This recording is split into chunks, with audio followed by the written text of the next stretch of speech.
ओम श्री राधा कृष्णाभ्या नमः। श्री गर्ग संहिता 5वां अध्याय। भिन्न भिन्न स्थानों तथा विभिन्न वर्गों की स्त्रियों के गोपी होने के कारण एवं अवतार व्यवस्था का वर्णन।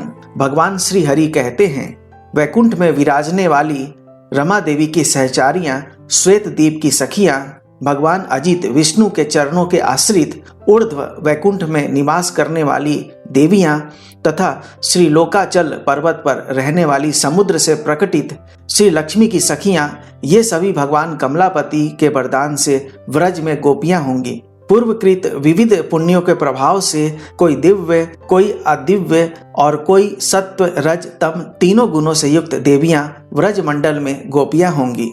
रुचि के यहाँ पुत्र रूप से अवतीर्ण दुलोकपति रुचिर विग्रह भगवान यज्ञ को देखकर देवांगनाएं प्रेम रस में निमग्न हो गई। तदंतर वे देवल जी के उपदेश से हिमालय पर्वत पर जाकर परम भक्ति भाव से तपस्या करने लगी। ब्राह्मण वे सब मेरे व्रज में जाकर गोपियां होंगी। भगवान धन्वंतरी जब इस भूतल पर अंतर्धान हुए, उस समय संपूर्ण औषधियां अत्यंत दुख में डूब गई और भारतवर्ष में अपने को निष्फल मानने लगी। फिर सब ने सुंदर स्त्री का वेश धारण करके तपस्या आरंभ की।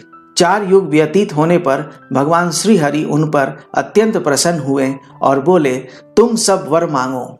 यह सुनकर स्त्रियों ने उस महान वन में जब आंखें खोली, तब उन श्री हरि का दर्शन करके वे सब की सब मोहित हो गई और बोली, आप हमारे पति तुल्य आराध्य देव होने की कृपा करें। भगवान श्री हरि बोले, औषधि स्वरूपा स्त्रियों, द्वापर के अंत में तुम सभी लता रूप से वृंदावन में रहोगी और वहां रास में मैं तुम्हारा मनोरथ पूर्ण करूंगा। श्री भगवान कहते हैं, ब्राह्मण भक्ति भाव से परिपूर्ण वे बड़भागिनी वरांगनाएं वृंदावन में लता गोपी होंगी। इसी प्रकार जालंधर नगर की स्त्रियां वृंदापति भगवान श्री हरि का दर्शन करके मन ही मन संकल्प करने लगी, ये साक्षात श्री हरि हम सबके स्वामी हों। उस समय उनके लिए आकाशवाणी हुई, तुम सब शीघ्र ही रमापति की आराधना करो, फिर वृंदावन की भांति तुम भी वृंदावन में भगवान की प्रिया गोपी होगी। मत्स्यावतार के समय मत्स्य विग्रह श्री हरि को देखकर समुद्र की कन्याएं मुग्ध हो गई थी। श्री मत्स्य भगवान के वरदान से वे भी ब्रज में गोपियां होंगी। मेरे अंशभूत राजा पृथु बड़े प्रतापी थे। उन महाराज ने संपूर्ण शत्रुओं को जीतकर पृथ्वी से सारी अभीष्ट वस्तुओं का दोहन किया था।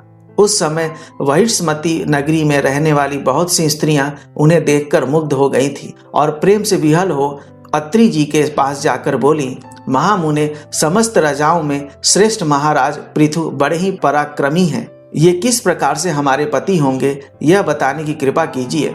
अत्रि जी ने कहा, तुम सब शीघ्र ही आज इस गौ को दुहो। यह संपूर्ण पदार्थों को धारण करने वाली धारणामयी धरणी देवी है। तुम्हारे सारे मनोरथों को, चाहे वे समुद्र के समान अगाध, अपार एवं दुर्गम ही क्यों ना हो, अवश्य पूर्ण कर देंगी। ब्राह्मण तब उन स्त्रियों ने मन को दोहन पात्र बनाकर अपने मनोरथों का दोहन किया। इसी कारण से वे सब की सब वृंदावन में गोपियां होंगी। बहुत सी श्रेष्ठ अप्सराएं, जिनका रूप अत्यंत मनोहर था और जो कामदेव की सेनाएं थी, भगवान नारायण ऋषि को मोहित करने के लिए गंधमादन पर्वत पर गईं, परंतु उन्हें देखकर वे भी अपनी सुध बुध खो बैठी। उनके मन में भगवान को पति बनाने की इच्छा उत्पन्न हो गई। तब सिद्ध सब तपस्वी नारायण मुनि ने कहा, तुम व्रज में गोपियां होगी और वहीं तुम्हारा मनोरथ पूर्ण होगा। ब्राह्मण सूतल देश की स्त्रियां भगवान वामन को देखकर उन्हें पाने के लिए उत्कट इच्छा प्रकट करने लगी। फिर तो उन्होंने तपस्या आरंभ कर दी, अतः वे भी वृंदावन में गोपियां होंगी। जिन नागराज कन्याओं ने शेषावतार भगवान को देखकर उन्हें पति बनाने की इच्छा से उनकी सेवा समाराधना की है, वे सब बलदेव जी के साथ रास विहार करने के लिए व्रज में उत्पन्न होंगी। कश्यप जी वसुदेव होंगे। परम पूजनीय अदिति देविकी के रूप में अवतार लेंगी। प्राण नामक वसु सूरसेन और ध्रुव नामक वसुदेवक बनेंगे। वसु नाम के जो वसु हैं, उनका उद्धव के रूप में प्राकट्य होगा।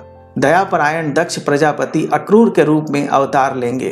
कुबेर यदिक नाम से और जल के स्वामी वरुण कृतवर्मा नाम से प्रसिद्ध होंगे।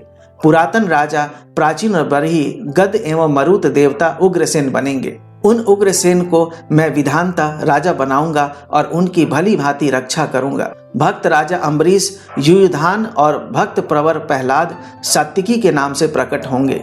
क्षीर सागर संतनु होगा।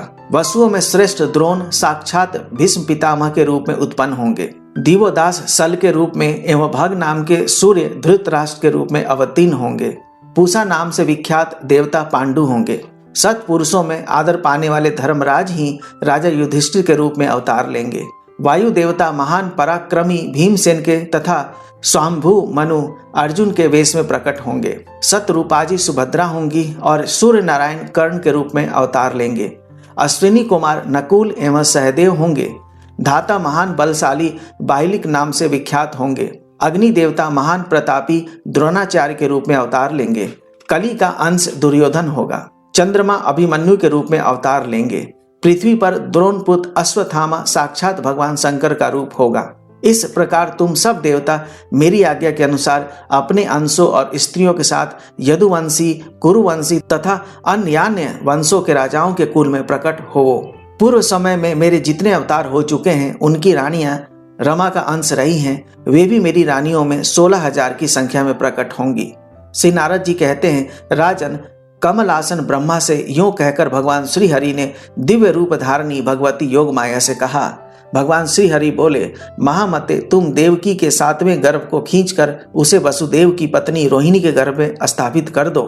ये देवी कंस के डर से ब्रज में नंद के घर रहती हैं। साथ ही तुम भी ऐसे अलौकिक कार्य करके नंद रानी के गर्भ से प्रकट हो जाना। श्री नारद जी कहते हैं, परम श्रेष्ठ राजन, भगवान श्री कृष्ण के वचन सुनकर संपूर्ण देवताओं के साथ ब्रह्मा जी ने परात्पर भगवान श्री कृष्ण को प्रणाम किया और अपने वचनों द्वारा पृथ्वी देवी को धीरज दे वे अपने धाम को चले गए।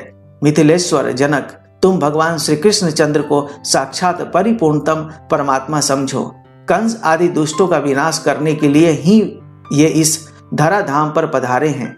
शरीर में जितने रोए हैं उतनी जिह्वाएं हो जाए तब भी भगवान श्री कृष्ण के असंख्य महान गुणों का वर्णन नहीं किया जा सकता।